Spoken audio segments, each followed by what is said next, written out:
নমস্কার বন্ধুরা, ভালো আছেন? আজ আবার একটা নতুন ভিডিও সুস্বাগতম। আজ নিয়ে এসেছি রান্নাঘরে গ্যাস লিক করলে এই কয়েকটি জিনিস লক্ষ্য রাখবেন, সহজে দুর্ঘটনা এড়াতে পারবেন। কি কি লক্ষ্য রাখবেন চলুন জেনে নাও। রান্নাঘরে গ্যাস লিক করেছে কিনা তা বোঝার জন্য গন্ধ, শব্দ, সরঞ্জামের অবস্থা এবং স্যাঁতস্যাঁতে ভাব এই 5টি লক্ষণ খেয়াল রাখুন।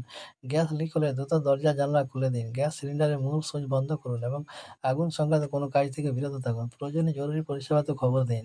গ্যাস লিক হওয়ার 5টি লক্ষণ: অস্বাভাবিক গন্ধ, একটা তীব্র বা টক গন্ধ অনুভূত হতে পারে যা গ্যাসের সাথে মেশানো রাসায়নিকের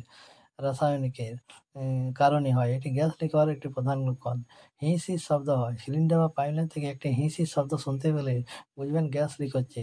সরঞ্জাম এবং পাইপলাইনের অবস্থান: পুরনো বা ক্ষতিগ্রস্ত সরঞ্জামের মধ্যে ফাটল, ছিদ্র বা ক্ষয় দেখতে পেলে তা গ্যাস লিক হওয়ার কারণ হতে পারে। অস্বাভাবিকভাবে স্যাঁতসেঁতে বা শুকনো দাগ: গ্যাস লিক হওয়ার কারণে সিলিন্ডারের চারপাশে বা পাইপের সংযোগস্থলে জলীয় বাষ্প বা স্যাঁতসেঁতে ভাব দেখা যেতে পারে। ছোট বুদবুদ: সিলিন্ডারের মুখে কিছু জল নিয়ে বুদবুদ হলে বুঝতে হবে গ্যাস লিক হচ্ছে। আগুনের ঝুঁকি থেকে রক্ষা পেতে যা করবেন: দরজা জানালা খুলে দিন। ঘর থেকে গ্যাস বেরিয়ে যাওয়ার জন্য সমস্ত দরজা এবং জানালা খুলে দিন।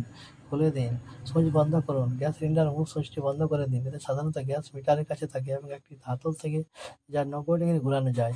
কোনো আগুন বা স্ফুলিঙ্গের সৃষ্টি করবেন না। ম্যাচ, লাইটার বা কোনো বৈদ্যুতিক সুইচ ব্যবহার করা থেকে বিরত থাকুন, কারণ এটি একটা স্ফুলিঙ্গ বড় দুর্ঘটনার কারণ হতে পারে।